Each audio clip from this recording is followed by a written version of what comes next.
she hired a nanny who turned out to be her real mother. Alyssa Moore had built the life most women only dreamed of.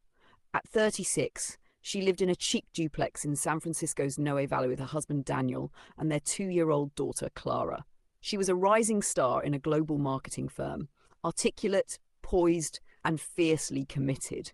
Her days were filled with boardrooms, strategy decks, and cross-continental Zoom calls, while her evenings were dedicated to finger painting, lullabies, and motherhood's chaotic beauty. But lately, the balance had started to crack. Work demanded more than ever, and the emotional fatigue of being a hands-on mother without support was catching up with her. Daniel helped when he could, but his tech startup was entering its make-or-break phase.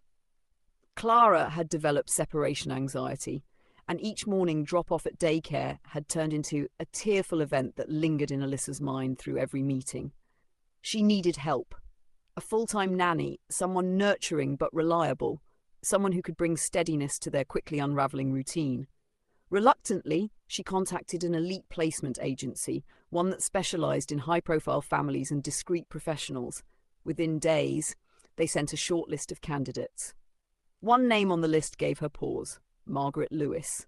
63 years old, over 3 decades of childcare experience, fluent in Spanish and English, references from respected families across the West Coast, all praising her empathy, patience, and almost uncanny ability to connect with children. There was a photo attached. Margaret had a warm face, soft grey curls, and tired but kind eyes.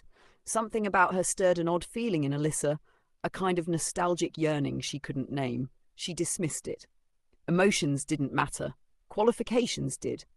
When Margaret arrived for the interview, Clara ran straight into her arms without hesitation. Margaret bent down, smiling, and scooped her up with the kind of confidence and gentleness that only decades of experience could hone. Clara, who had cried when Alyssa so much as stepped out of the room, giggled in the stranger's arms. Alyssa watched in quiet amazement. Margaret's voice was low and melodic, the kind that made you want to sit down and just listen. Her movements were graceful, and there was a familiarity in them that felt almost too perfect. During the interview, she answered every question with clarity and care, and when asked about the gap in her resume before 1995, she replied simply, "I took a break for personal reasons. It was a difficult time in my life." There was no drama in her tone, just quiet honesty. Alyssa didn't press further. By the time Margaret left, Clara was sobbing, clutching her cardigan. That sealed it. Alyssa offered her the position the next day. Margaret became part of their world like she'd always been there. She brought rhythm and peace to the house. Clara blossomed under her care. Alyssa noticed things. Margaret always sang old Spanish lullabies while rocking Clara to sleep. She hummed melodies that stirred something deep in Alyssa's memory. One evening, as Alyssa walked past Clara's room, she froze. Margaret was humming a lullaby that Alyssa hadn't heard in decades. It wasn't just any lullaby. It was the song, the one from her earliest memory, the one her mind had clung to during sleepless nights at the orphanage, and later when her adoptive parents had died in that car crash. She remembered asking about the song as a child, but no one had known it. She stood at the doorway in stunned silence. "Where did you learn that?" she asked. Margaret turned slowly. "It's an old folk song. My grandmother used to sing it in El Paso." El Paso. Alyssa felt her knees weaken. She had been adopted from foster care at age 4 after being abandoned outside a church in El Paso. Her adoptive parents had shared very little. The rest was sealed by the state. She tried to let it go, but in the days that followed, questions haunted her. There was something deeper behind Margaret's eyes, a sorrowfulness that clung to the edges of her smile. Margaret never pushed, never pried, but listened attentively when Alyssa shared snippets about her childhood, how lonely she felt in foster care, how grateful she was for her adoptive parents, how a part of her always wondered what came before. One evening, Alyssa took out an old photo album from the storage closet. Most of the pages were filled with her life post-adoption, but near the back, a single photo of her as a toddler caught Margaret's attention. Margaret reached out, her fingers trembling. "You were beautiful," she whispered. Alyssa's eyes narrowed. "You speak like you were there." Margaret said nothing for a moment. Then, almost too softly to hear, she replied, "In a way, I was." That night, Alyssa lay awake, her mind racing. Could it be? No, it was impossible. And yet the lullaby, the timing, the city, the photo, the connection she felt, she pushed the thought away. The next day, she confronted Margaret in the kitchen. The older woman was peeling apples for Clara. "You said you were there. What did you mean?" Margaret sighed, setting down the knife. "There's something I never told you. I didn't take a break in 1995 because I wanted to. I lost something. Someone." Alyssa waited. "I had a daughter, born in 1988. Her name was Amelia. I wasn't well. Postpartum depression, hallucinations. I didn't understand what was happening to me. The state intervened. They took her." Alyssa's heart pounded in her chest. "I got better. I fought. I searched. But they had sealed the records. I never found her." "My birth name was Amelia," Alyssa said slowly. Margaret's face crumpled. "I know." The truth settled between them like smoke. Alyssa backed away, stunned. "You knew and you didn't tell me?" "I was afraid you'd hate me, afraid it would destroy your peace. I just wanted to be close to you again."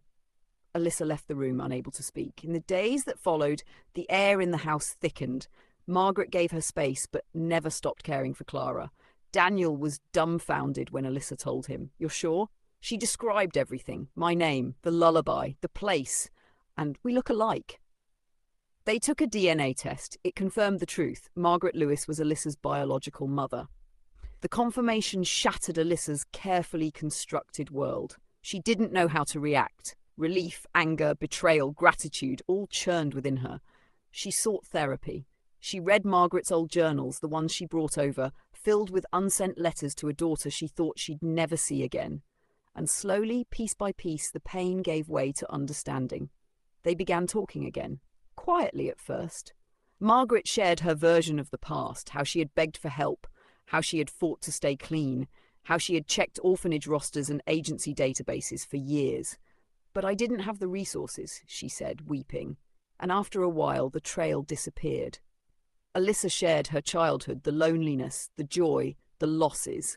For the first time, she felt the outline of her own story beginning to fill in. Months passed. Clara continued calling Margaret Nana. Margaret became part of their family traditions, Thanksgiving dinners, Christmas mornings, park outings. The bond between her and Clara was profound. Eventually, Alyssa allowed herself to feel what she had fought so hard against. Love. It was not the childish, innocent love she once craved from a mother. It was adult, earned, forged through pain, compassion, and a second chance neither of them ever expected.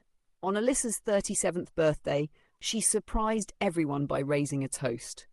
"To Margaret," she said, eyes welling.